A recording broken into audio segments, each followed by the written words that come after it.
If you learn these tiny habits, it'll instantly level up your articulation. And to understand how to do this, we're going to look at one of my favorite speakers, Priyanka Chopra, specifically this interview she recently had with Oprah. My mom told me when I was 9 years old, whatever you do in life, you will be financially independent.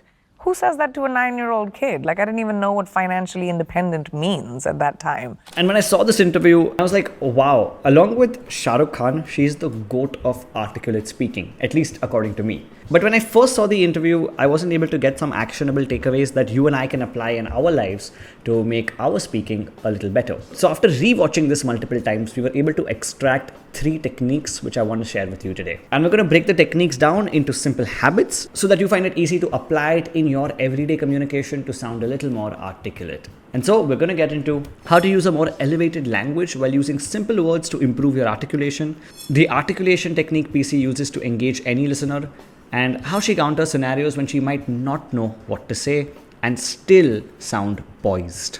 By the way, if you're new here, my name is Radeep from Frantically Speaking. We release communications content regularly, so if you're into that, hit subscribe.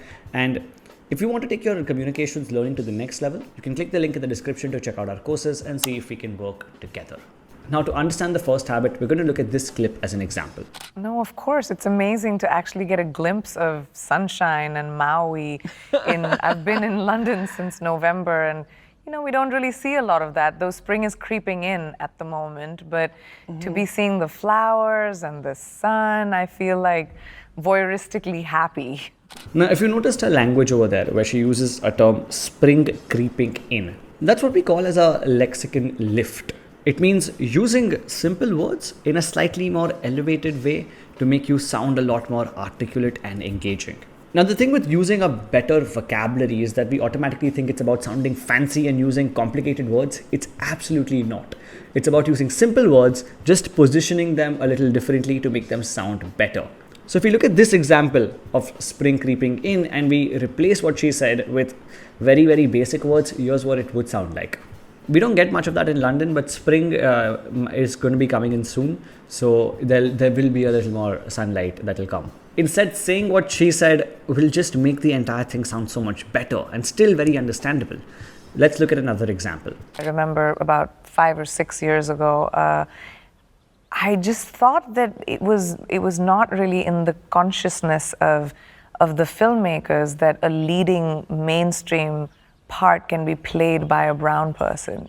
Again, the language she uses, not in the consciousness of the filmmakers, a word that relatively everyone can understand. And she uses that instead of saying not in the mind of the filmmakers. And that's what a lexicon lift is, to use simple words in an elevated way.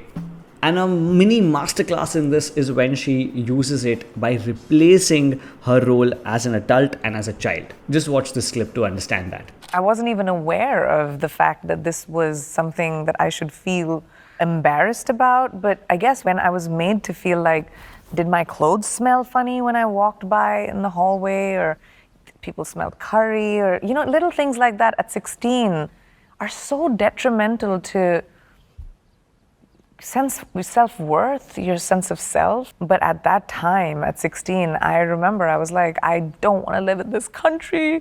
I want to go back home. I want my mommy. And I, called my mom, and she was on the next flight over, and we went back home. But at that time, I remember feeling profoundly affected by it. Now, when she's talking as an adult, she uses words like detrimental. Then she goes on to responding like she's a child by using the word mommy. And then she again gets back to her adult mode and says words like profoundly. That shift between using a higher lexicon and a juvenile one is amazing. It makes you role play within yourself and makes you sound so much more engaging as opposed to just sounding articulate. What you want to try and do in your own life is, if you're, for example, writing an email down or writing something down, a text message, try to ask yourself, how can you use a slightly more elevated lexicon instead of the one you're using right now?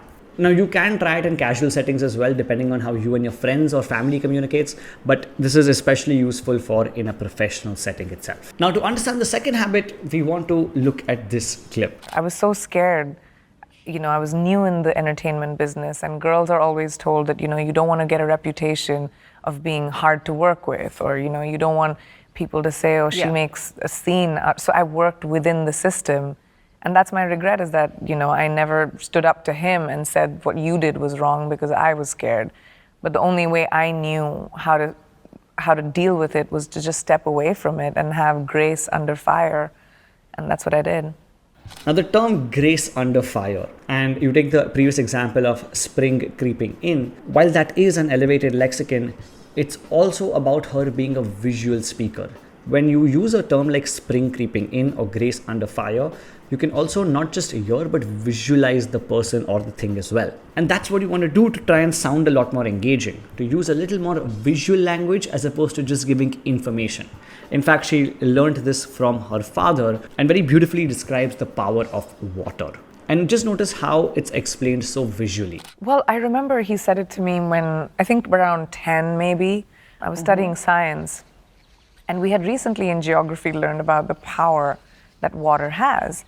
If it drips on a stone, it can make a hole over time. And, waterfalls crash. And we just learned that. And I think that analogy made so much sense to me at such a young age, because I knew that water can be as powerful as a waterfall, slit holes in boulders and rock, but at the same time, it can be as still as a teacup or a snowflake. So in your life, instead of using a simple phrase like, oh, the client was unhappy with the proposal, we can instead say, when the client saw the proposal, I could almost hear him frown. Or instead of saying, the project didn't go as planned, we faced a lot of issues, we can say, the project felt like trying to build a plane while flying it. We kept hitting so many unexpected issues. Again, better in professional settings as opposed to casual. And finally, what do you do in situations where you don't know what to say? Check out this clip as to what she did in that occasion. What is the song or book or movie that would be your life's theme or your anthem? That's a hard question. See, I'm a pageant girl. I need to be able to answer this really quickly. And this happens to me sometimes as well, because I'm a student of communications, I shouldn't be blanking out in certain situations. But of course, even I'm human, we all tend to blank out at times. And when that happens to me, I love using what she did over here by simply saying, man, I study communication so much, I shouldn't be blanking out.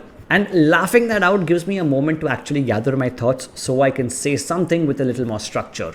If you're, let's say, a finance professional and you're asked a question about finance and you're caught off guard and you don't know what to say, you can say the same thing.